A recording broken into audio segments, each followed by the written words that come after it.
Okay, so last episode, we unsubscribed from the fear that so many of us with chronic illness secretly carry around. Am I going to be abandoned? But this week, we are turning that camera around because sometimes it's not our partner who leaves, it's us. And we're not just talking physically. The emotional sneak out the back door, you start to build walls or self sabotage the love we want so badly because it just feels safer than trusting we'll be accepted exactly as we are. So that's what this episode is all about, what it means to be loved sick, and why so many of us struggle to believe we even deserve this kind of love because we don't even fully love ourselves. We talk about how chronic illness messes with our self-worth and how living in a body that's just constantly unpredictable can make you question everything, especially your value in relationships. So instead of leaning in, we pick fights, we shut down, we over apologize, or assume rejection before it even happens. Guilty on all accounts. But guys, this isn't where the story has to end. We're going to dive into what it looks like to let love in anyway, even when it's awkward, even when you feel completely unworthy, even when you're rocking day 3 hair and watching reruns in the same bathrobe you wore to bed 2 days ago. You got this, girl. You've ever felt like being loved sick is just too hard, too complicated, or too messy? Y'all, this one's for you. What if the life you planned vanished overnight? For Marissa and Britt, it was painful chronic conditions without cures. We lost everything. Our health, independence, careers, and even our sense of self. But in the wreckage, we found something unexpected, a chance to rebuild. Welcome to I'd Like to Unsubscribe, the podcast for anyone feeling stuck, lost, traumatized, or just straight up over it. This isn't about surviving illness or trauma. It's about ditching the toxic beliefs holding you back and even daring to dream again. We're bringing real talk, hard-earned wisdom, lots of sarcasm, and practical tools to help you rise. You'll laugh, you'll cry, and you'll remember, even in the darkest moments, hope is still alive.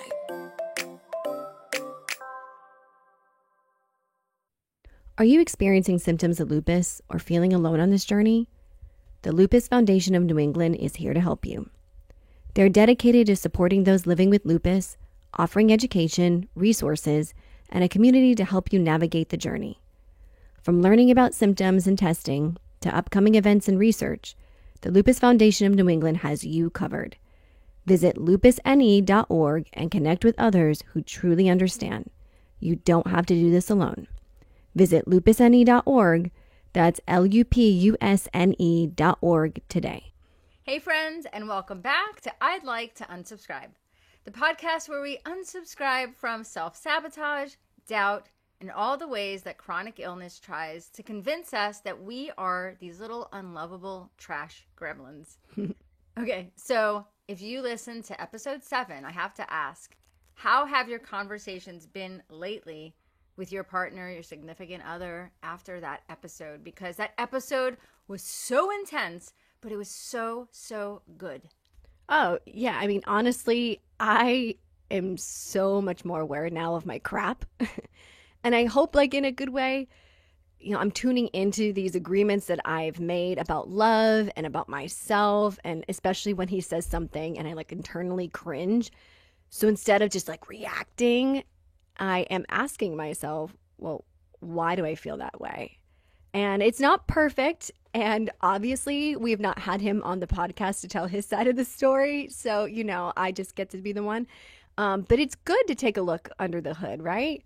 So in case you missed last week's episode, we kicked off the Sick Love series with the Am I Going to Be Abandoned lie, right? That question that we ask. And y'all, we cried. Well, I cried. And we called our partners and ourselves out lovingly. Mm-hmm. And we reminded you that love that stays is love that heals. And also, I want to add in a disclaimer here, we are just talking about healthy love between two people. even if there's some hiccups and it's not perfect. Like this is a two-person, full, healthy love, not dysfunctional or abusive love, because we in no way condone that kind of love. Do not stay with that kind of person. We do not want you to be in that kind of environment. So we just want you to know, if this is an abusive relationship that you're in or it's fully toxic, get out, get some help. That's not what we want here. Right. 100%, because there's no amount of information or ideas or things to try. You know, you could be doing 150% of trying to make things better. Obviously, if it is a toxic or abusive relationship and they're not working on their part, there is going to be no healthy reconciliation there, right? Right. But what we're talking about, like you said, are two people. It's a healthy-ish love, as healthy as it can be. It can be healthier. That's what we're hoping here. And of course, it has speed bumps and hiccups because that's what happens. But today, we're going to even get a little bit messier than we did in episode 7. So welcome to part 2 of We Are Unsubscribing from I Can't Be Loved Sick, right? Like, I think a lot of us have thought that, like, how can someone love me if now I have like these things sort of attached to who I am, right? Because here's the plot twist. Sometimes it's not your partner that actually leaves.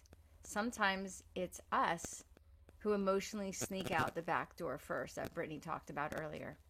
Okay, absolutely. So first we have to define this. Love self-sabotage is when your fear of not being accepted or being left makes you, in fact, ruin the very connection you so desperately want. And for people living with chronic illness, this happens a lot. Yeah, it really does. Because I think either you feel like you need so much love that maybe your partner feels like they're constantly refilling a leaking cup and it's exhausting. Or maybe you're someone that shuts down and just rejects love altogether and you're convinced it's only a matter of time before they walk away anyway. And then you sabotage it and they do walk away because you've completely cut them out. So it's the classic, I'll leave first so I don't get hurt move.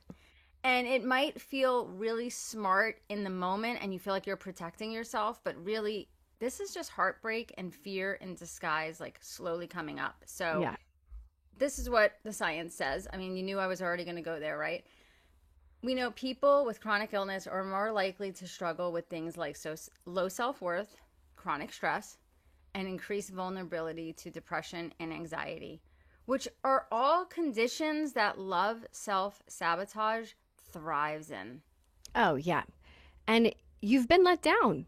Let's be honest, right? So you add in those elements, and we've been let down by our bodies, by our doctors, and maybe even people close to us. So the idea that someone could actually love you as you are consistently and without leaving, it just feels too good to be true. We have too much data to say otherwise, right? And we're waiting for that, right? Like Marissa calls it the shoe drop syndrome. So, and when we don't believe that we're worthy of love, we'll either, chase constant reassurance, right? That constant level of neediness. And we're not talking about like normal need for reassurance, or, oh, can you just, I'm having a bad day. Can you tell me that you love me?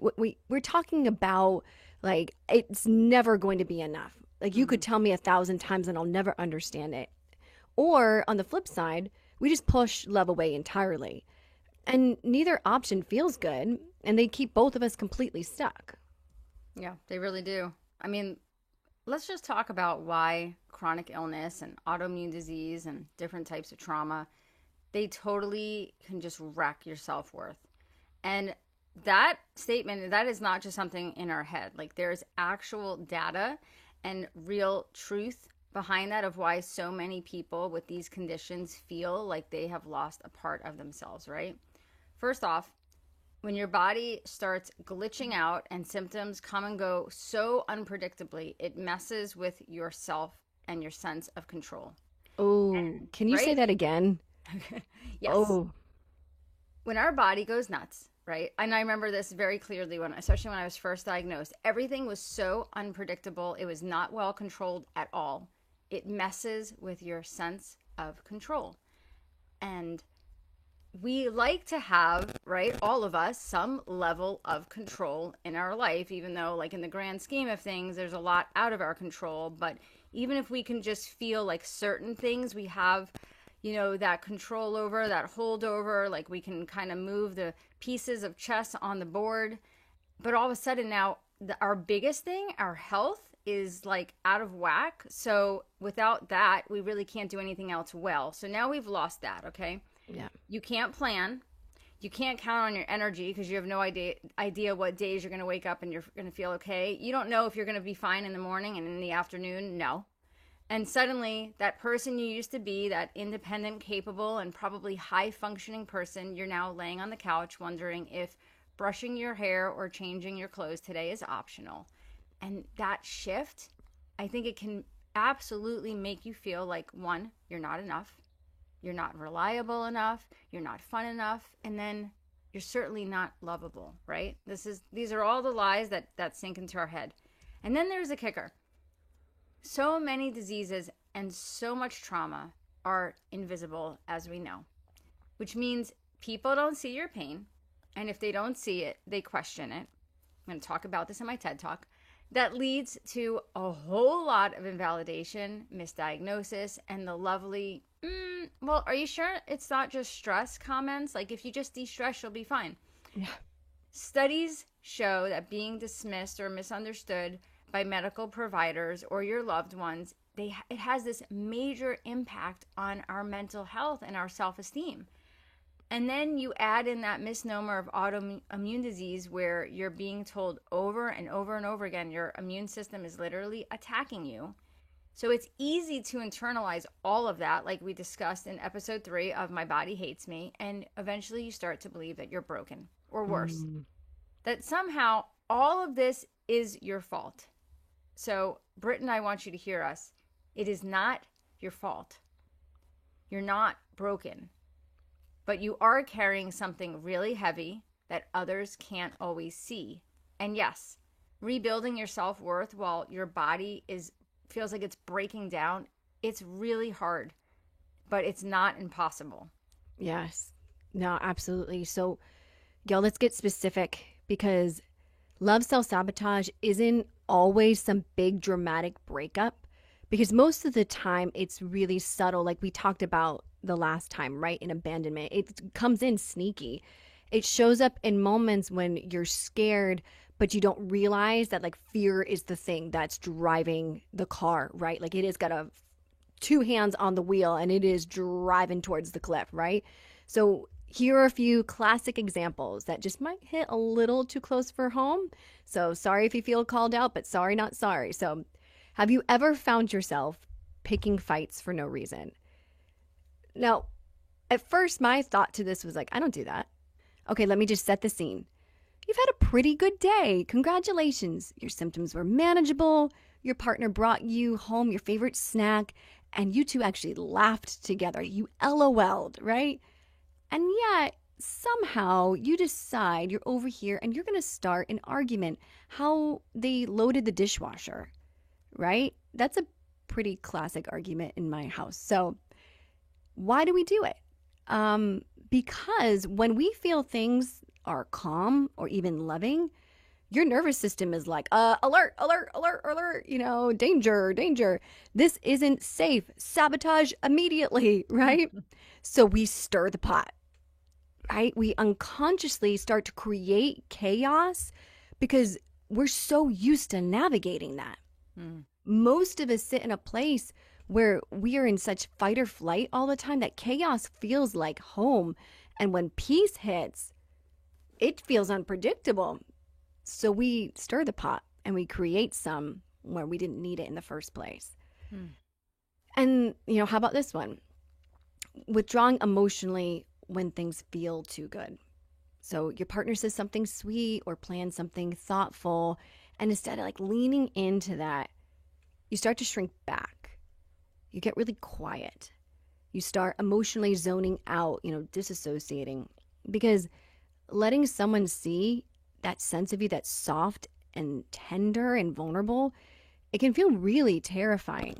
You're convinced if they get too close to you or this part, they're going to see the real you and decide it's too much for them. So you cut off the connection before they even have a chance to reject you. Because I think most of us are so used to having to be in such control modes and so tough. And we are, right? Because we are warriors, because we have to be. But it's really hard to turn off that mode and become tender and to become vulnerable, especially with our partners. Okay, so what about this one? Maybe you're guilty of this. And I'm even sorry for saying it, pun intended. Over apologizing for your needs.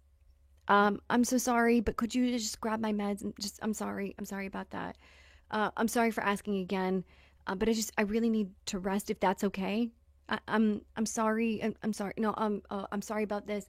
Does this sound familiar? Right? I mean, you live with chronic illness, asking for help can feel like a burden.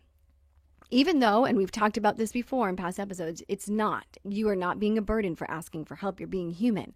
So instead of just simply expressing a need, you wrap it in this guilt and self-blame, montage.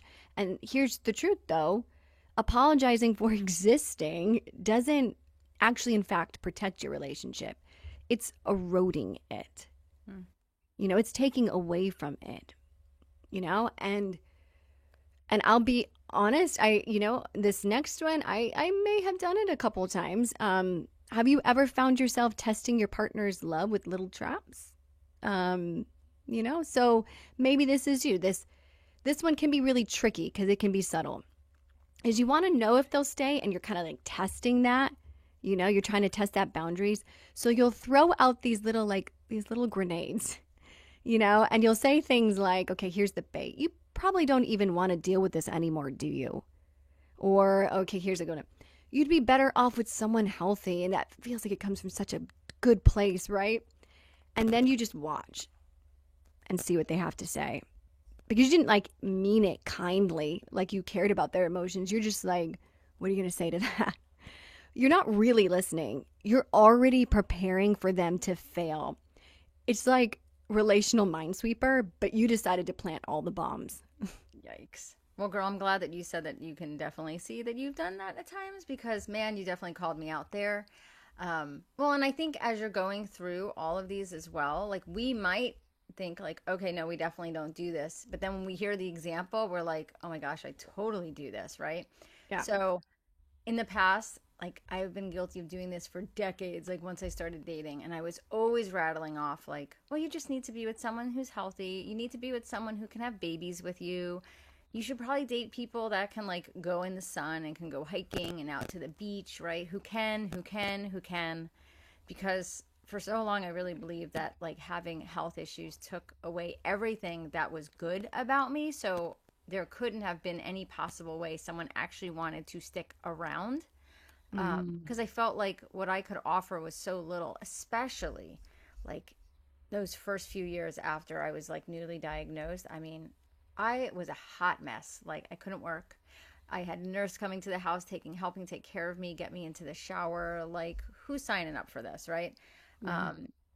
And I think, for me, I had to do some really serious, deep work on my own and also in therapy for all of that. But over the past 2 years, talking to countless people through Lupus Chick, there is a lot of people who have felt this way.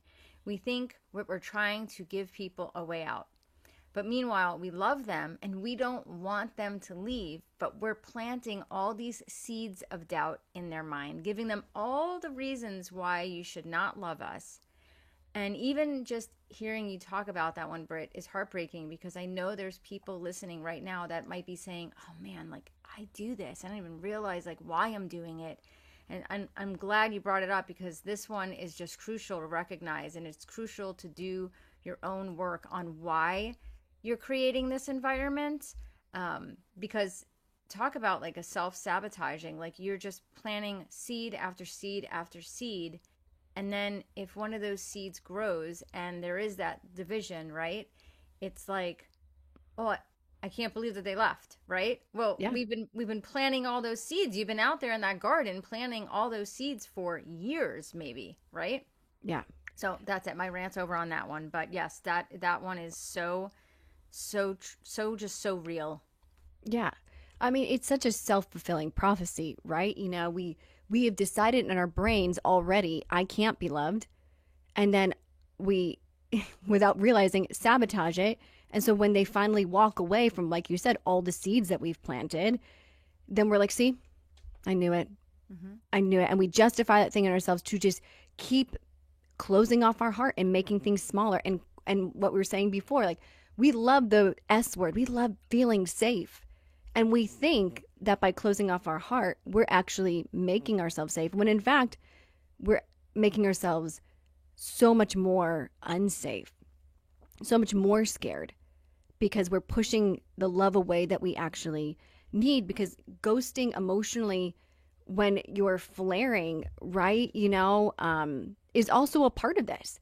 We do this, right? Like, we look at our mates and we think, again, with that seed, oh, I'm in pain, but they don't know how to handle this, and so then I need to just go into this full hermit mode, and I'm not going to answer text. I'm going to shut down in conversations because we're trying to protect them, right? And we say things like, I'm fine, I can handle, oh, it's just a flare, right? We've had 1,000 of these, it's not a big deal. Like they suddenly stopped sucking, and we shut down. And really, it's just because we're afraid of being seen at our worst. So we disappear. And not because we don't care, but because that vulnerability on top of the flare feels unbearable. But it leaves your partner feeling like they're completely locked out and they're unsure of how to support you. So we self-sabotage then, and I think there's another one here where you're constantly waiting for the other shoe drop. The shoe drop scenario, we haven't repped Brene Brown yet. So, like, has she done some work on this? I don't know. Send us some DMs about it, We're going to write a book. It's called Shoe Drop Syndrome. Thank you, right? It's the shoe drop syndrome of autoimmune disease. You feel like you can't relax into love because you are convinced it is temporary. You are already mentally rehearsing the breakup. I mean, I have done this before. I have been in the shower and have been like, if this happens and my husband says this, I'll say this back. And then he'll say this and I'll boom on this. Like, no, like, it's crazy. We're mentally rehearsing these things to push a love away. You're imagining what they'll say when they leave. You keep emotional distance because you think it won't hurt as much when it happens. But if any of you have ever been left before, and trust me, I have been abandoned before, it didn't hurt less when it finally happened, right? Like, it's not what happens, we didn't prepare ourselves in advance, and even though your partner has really not given you any reason to believe they're going anywhere, you're still pushing. And it's not love you're resisting, if we're honest, right? That's not the thing you're actually protecting. It's the thing that is the most vulnerable and the most painful when you have a chronic illness. And it's the H word. It's hope. And y'all, hope is a 4-letter word in my house. Like, it is hard because you put it out there so many times. And let's be honest, it gets crumbled a lot. And if we don't have hope, though, connection is just going to start to crumble. And so if we don't have hope, then we're safe again. And again, let me reiterate, that's not how it really is. So honestly, recognizing these behaviors in yourself, in your relationships, is going to be a huge step, because you're not broken for having done any of these. And I really want you to understand that. We're not just calling you out, like, you're not broken or toxic. You're just a human who's afraid. And we've gone through a lot, and we've had a lot of hope dashed, and we've had a lot of abandonment. So again, like, you're just a human and you're scared. Trying to figure out what's triggering your symptoms but can't put your finger on it? Try Folia, a health tracking app to help you connect the dots and get to the bottom of what's going on. Download Folia Health free in the App Store with invite code LupusChick. Folia is the one app to track it all. Learn more at foliahealth.com/lupuscheck. That's FOLIA health.com/lupuscheck. Ever wish you could be paid to share your chronic illness story?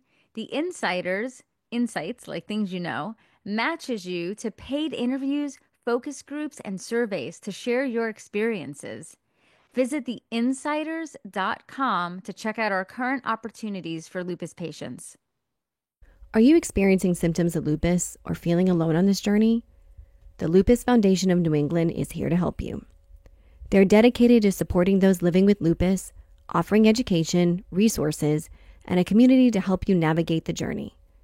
From learning about symptoms and testing to upcoming events and research, the Lupus Foundation of New England has you covered.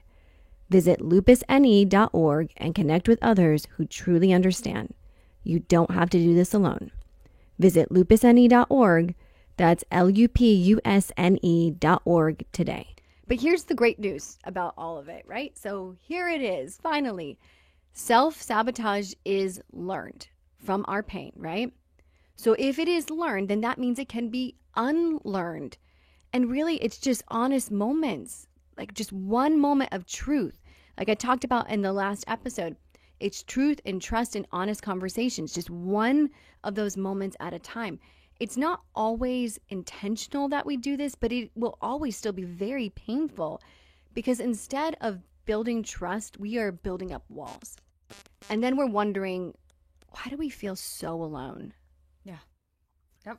100%. Like we are, like, again, we're out in that garden, we're doing all the things. And then we're like, wait, things grew here? Well, absolutely. Like, because that's what you spent that time doing. But I also appreciate that you said, you know, if you find yourself doing any of those behaviors, because I think some of those examples, like they were really hard to listen to, because I feel like for each one of us, we can probably see similar behavior that we do in at least one, if not a few of them. Doesn't mean you're a horrible person, or Britt said like you're toxic, or, you know, like the other 800 labels that we can put on that. It's just, it's good to have the self-awareness and see, oh yeah, I definitely do that at times. I don't really fully understand why, but I'm going to look into that a little bit more and kind of see how I can correct that behavior, right?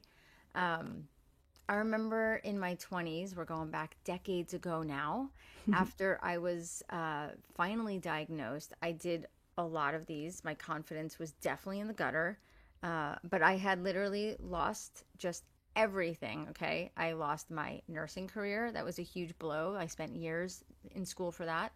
All my finances, my independence. We couldn't get my meds figured out. Like, I mean, it was horrible. I was constantly in the hospital. I was in the hospital 30 times one year, like 30. It was horrendous.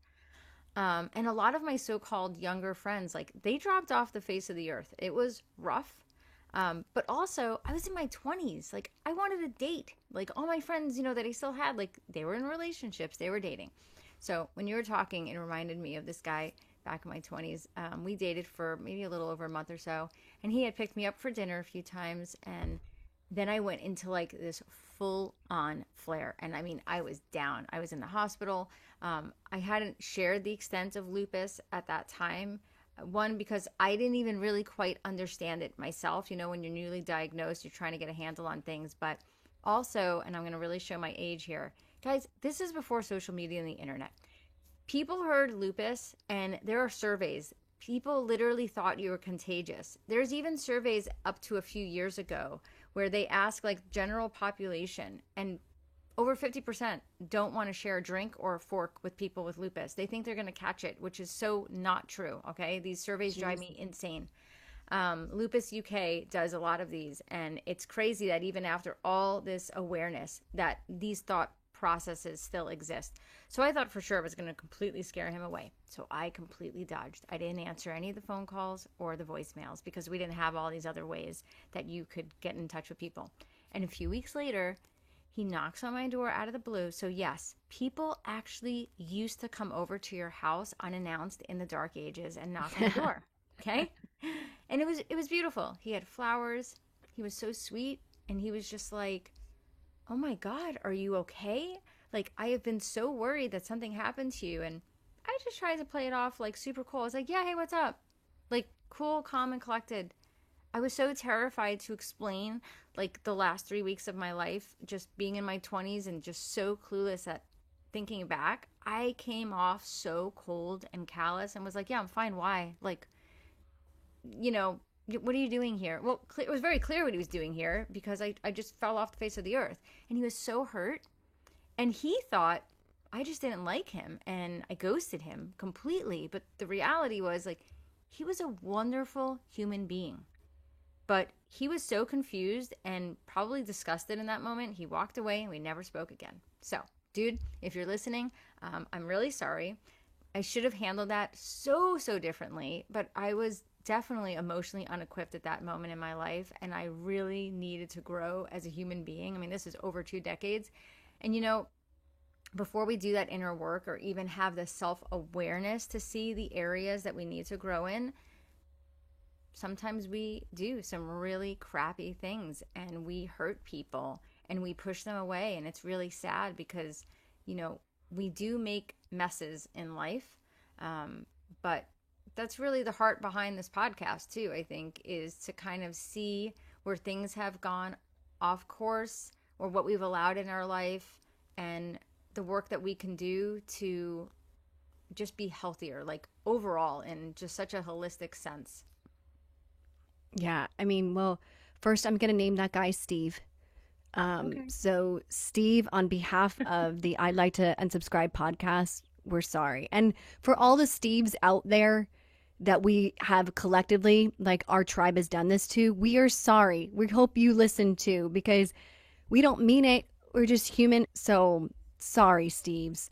But like, I have to say, I do feel a little bullied by the list before. Like thinking through them, especially that first one, it sheds so much light and shade because I feel called out. Like I made the list and I feel called out by my own list, right? Because there's this quote from Dr. Thema is coming to mind, and it's like, a history of trauma will have you mistaking peace for boredom. So a history of trauma will have you mistaking peace for boredom. Mm-hmm. Which goes back to what you said before. Our body's like, what is this? Why are things so quiet right now? No. Something's got to happen. Okay, so I got to make it. I'll just mentally, somehow, unconsciously make it happen because this is bad. Yes. Yeah. Peace is, somehow we have decided, our nervous system has decided peace is bad. Peace is, wait for it, you know? And I know we've talked about this, you know, multiple times on the phone before, Marissa, like how we become so pre-programmed because we're operating in fight or flight, survival for so many years, especially post-diagnosis, that when things are finally calm at home, you know, we feel ennui, you know, like, ugh, and passionless. Like I have nothing going on, you know, like I'm so bored, you know, which for me often leads me to assessing my marriage. I'm like, oh, I finally have some thoughts that are quiet. What's going on in my marriage, you know? And I'm like, is he happy? Am I happy? Is he tired of dealing with all of this? I'm like, apparently this like gumshoe who's, you know, like Carmen Sandiego, and I'm writing things down. Like, okay, what's going on? Is he still healthy working through all of his feelings about my life and our life and the circumstances and my diagnoses and all of his inconveniences? Like, I'm this detective, and I wonder how often what I'm really doing is mistaking peaceful moments in my life that finally could give me some breath, and I'm calling it boredom. And so I create my own drama to try to get some energy back because I think I mostly run on anxiety energy, not like good, healthy energy. Like I did a good run and I feel good about this, but like that pumping, who's hiding in my closet kind of energy, you know? And so I want some of it. So I got to create some drama. And if you listen to our last episode, you've heard some truth bombs about abandonment in my marriage. And I tried to keep it real with y'all. And it ran both ways between me and, you know, my husband. And, you know, me and the hubs have had to really relearn how to choose each other over and over and over again through each season and every flare up. And y'all, I'm not going to sugarcoat it. Like, it's not been easy. I had all to do this thing, to choose each other. And I mean choose each other, not him just saying, I'll accept you in your sickness. I mean me choosing him too. And the worst of it is not so much necessarily the me choosing him, but the trusting that he is in fact choosing me and believing him when he says, I am here and I am not going anywhere. Because again, like, even if, we have this podcast, but I don't want to be sick. If someone was like, you can have a podcast and you can talk to all these people and maybe help them out in some way, or you could be well, I'm sorry, y'all. I think I'm selling you out. Like, I'm choosing health, like, I don't want this. This wasn't the life I chose. And often I'm so stinking done with my own limitations and quirks, that I'm bored of myself. And so how can I expect my Enneagram 7 life to the max, partner to be cool with a sick, introverted HSP wife, right? It takes so much faith, sometimes more than I have, to truly believe that I could be loved and chosen by him completely as I am. And, full transparency, I find sometimes it's so hard to believe because I am scared. And we've talked about it. I think we all are, right? Because, and comment, please comment on Instagram and let me know that I'm not alone here. I can't be the only one just, dishing my guts here, and all of our marriage drama.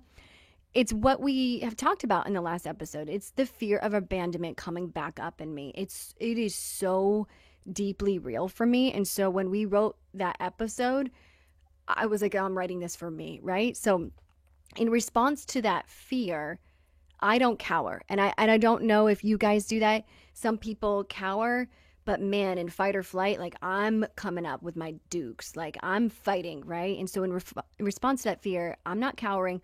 I hulk up. I pretend like I'm invincible. Like, you can't hurt me. I push back at every perceived insult. And, oh gosh, like I did a few days ago when I said that I'm going to see a new specialist. I talked to him yesterday. He was lovely and wonderful. Because I cannot for the life of me get my thyroid numbers to get off the playground seesaw. Like, it is crazy. And my husband said, so how much money is it going to be? And instead of agreeing with him, because y'all, it's so true, the healthcare system is broken and it sucks that most functional medicine doctors don't take insurance. So instead of, saying, yeah, it does suck, I turned green, I hulked up and I said, yeah, well, that's the cost of loving someone who is sick. And then I became like the real prize when I followed that up with, you don't have to stay. So yeah, I've got all the good advice for sure over here. So, but what I really needed to say was, hey babe, when you ask about the money, what I hear you say is, oh man, I don't know if I can handle this because I'm scared, and I'm scared you're going to leave me. And I'm scared the cost of all of this is going to get too high emotionally and financially. I'm scared you think I'm a burden. I'm scared that you resent me. And I'm scared I'm too much for you and that I need too much from you.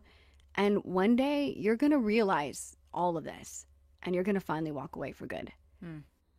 And y'all, one of these conversations leads to going to bed with our backs to each other, frustrated. And one leads to us cuddling and me probably crying, But the secret sauce is vulnerable truth. Yeah, and when you just talked about like what you actually said, but what really was behind all of those comments, but he could not hear any of that at all because they both sounded so different. That really goes back to episode 7 of a death by 1,000 cuts, right? Yeah. If we actually would communicate and like, even though it's hard and it's messy and it's super uncomfortable at times, like if you had actually said all of that, like, I think for him, it could be just this moment of like, oh man, like, because guys also, I feel like are like somewhat super simple at times, right? And he might have just been thinking, oh, I just want to make sure like there was enough money in the bank account. Like, are we talking like 500? Are we talking like 3,000? Right. And we're like, Yeah. well, let us tell you though what we heard from that. And it's going to take about 15 minutes. Okay. You know? Yes. Like, yes. oh, okay. Well, so cool. But so like, is there like a number? Because I just want to make sure we have enough. Right. So sometimes like that's what's happening. But how can we know any of that if we're not talking? Right. Yeah. So that vulnerable truth, Britt, is really the secret sauce. And it can be really scary and hard. And I just feel like it's like a muscle. You practice it over and over again, and it just gets easier and easier. But when you have lived for so long trying not to be vulnerable, like that's a process. And it's just one of the key things that are needed in addition to, and we've talked about this, like being self-aware of our behaviors, which is why you kind of went down that list, and doing that work and so on, if we want to actually stop self-sabotaging ourselves. So what are some of the ways that we can actually show up differently in those types of scenarios and begin to trust the idea that we can actually be loved even amongst illness or trauma? And well, first, it's letting that love in. And even when that's really uncomfortable, and even when your brain is screaming to you, girl, run, like you're a mess, like, no, stop for a second. Like, let people show up for you. Let your partner love you, even though it's going to probably be imperfect at times. It might be a little inconsistent at times because they're trying, they're learning. I think we need to recognize when someone is actually trying instead of reverting back to pushing them away, and having those awkward, hard conversations. And like you were talking about earlier, I think when we have those actual examples and we hear, like, you know, you were saying about the dishwasher or whatever it is. So also like learning your patterns, thinking back to that list like Britt went down, maybe having very specific examples like the dishwasher example, doing some work on self-awareness. And that might be on your own. It might come with the help of a therapist, because when we do this and we actually do become more self-aware, I think eventually you actually catch yourself in those little moments and you say, oh, okay, I'm about to shut down again. So self-awareness is like this secret weapon in your toolbox.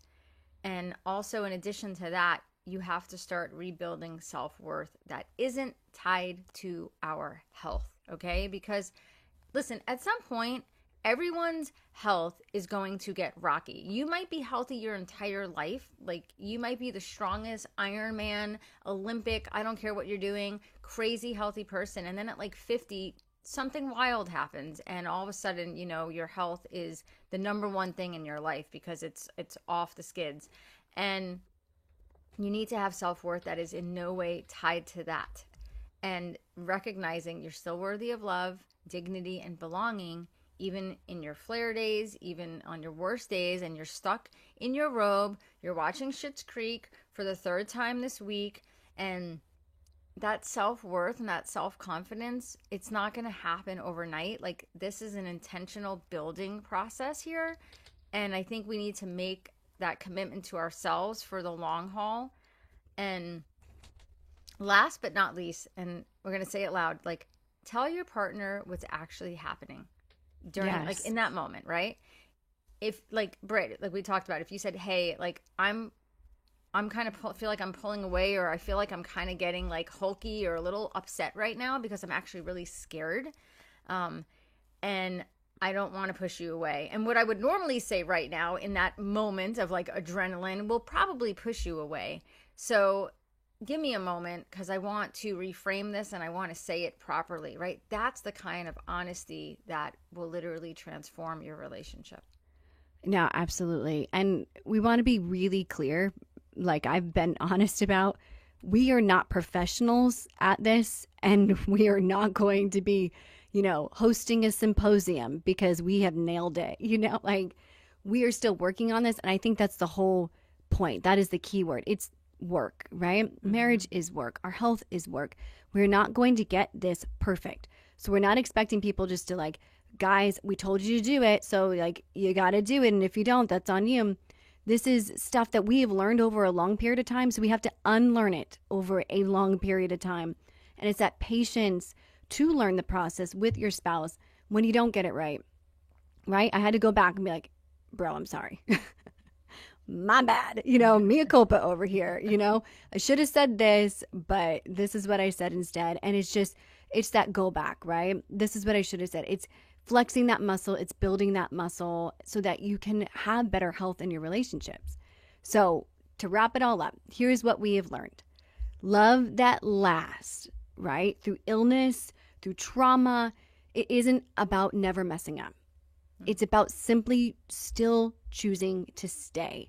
And we're not talking about the stay that just is, I'm here but not present. Like really staying, fully returning, choosing each other over again and again, even after the shutdown, even after the shut out, right? After the hard day, after the awkward silence. It's about saying each time, I see your pain, and this goes both ways, from the partner with a chronic illness and the partner without, right? And I'm not leaving. Thank you for loving me. And I see how you pushed me away, and I'm still here.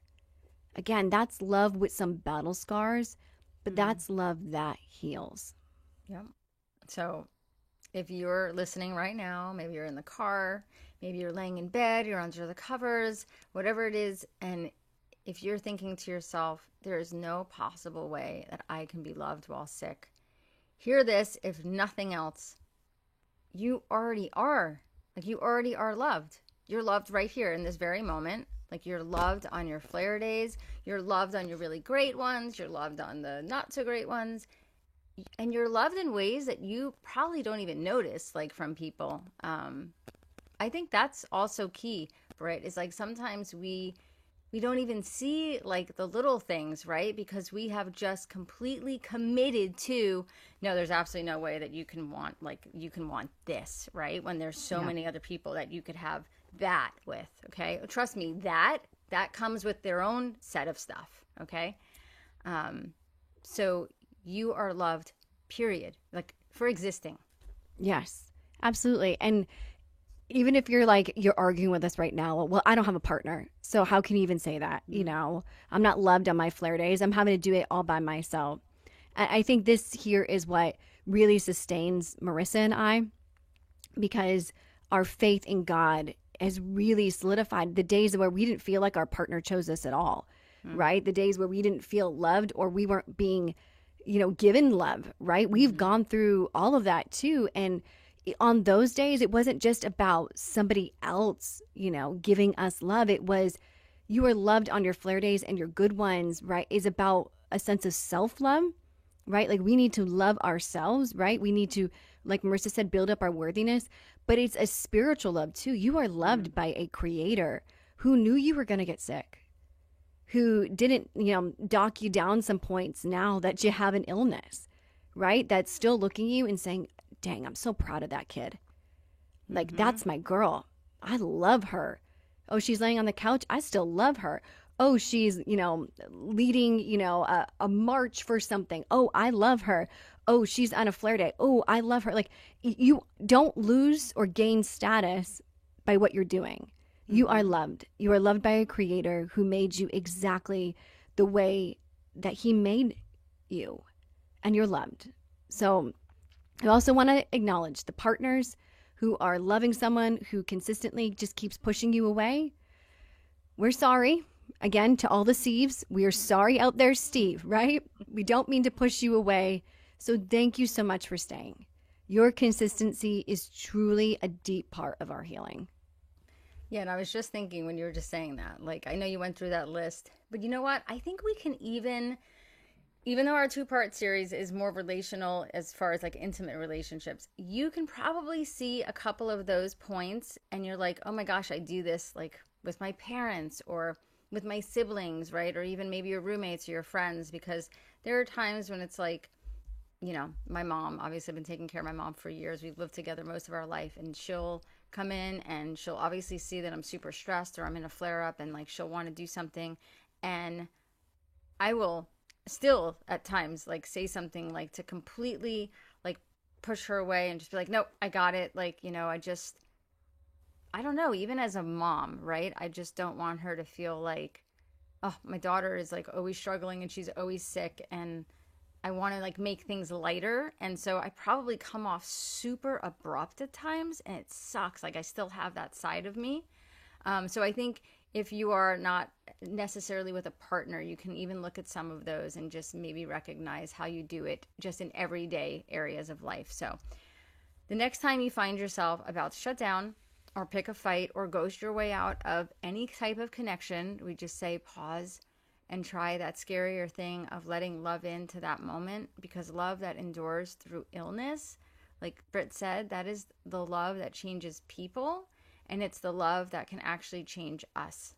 Absolutely. It changes the world, y'all. So until next time, unsubscribe from fear and self-sabotage and subscribe to Grace, and remember, you are worthy of love, even when you don't feel like it, and especially then.